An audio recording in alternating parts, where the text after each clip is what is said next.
please be informed that I will not renew my membership of the EFF in Ward 44, which is one of the best performing wards in Johannesburg region.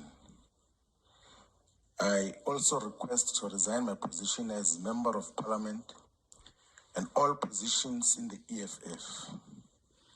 I will only do so after receiving a go-ahead from the organization because it is the EFF that deployed me to Parliament.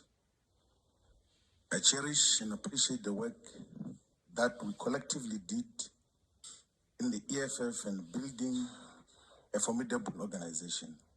Sinjalo ke izinto wengane wethu ngethemba ukuthi nizwele sichazela yena ke ngokwakhe umfoka Shivambu ukuthi ke useyasula ke ezikhundleni zonke ezi-EFF ahlala pha comment section ngizuvo lakho nombona ukuthi wena cabangani ngalolu daba. Mina sengiphuma nje akhohle ucinzela subscribe thola zonke izinto esiziposta kuyona ke le channel.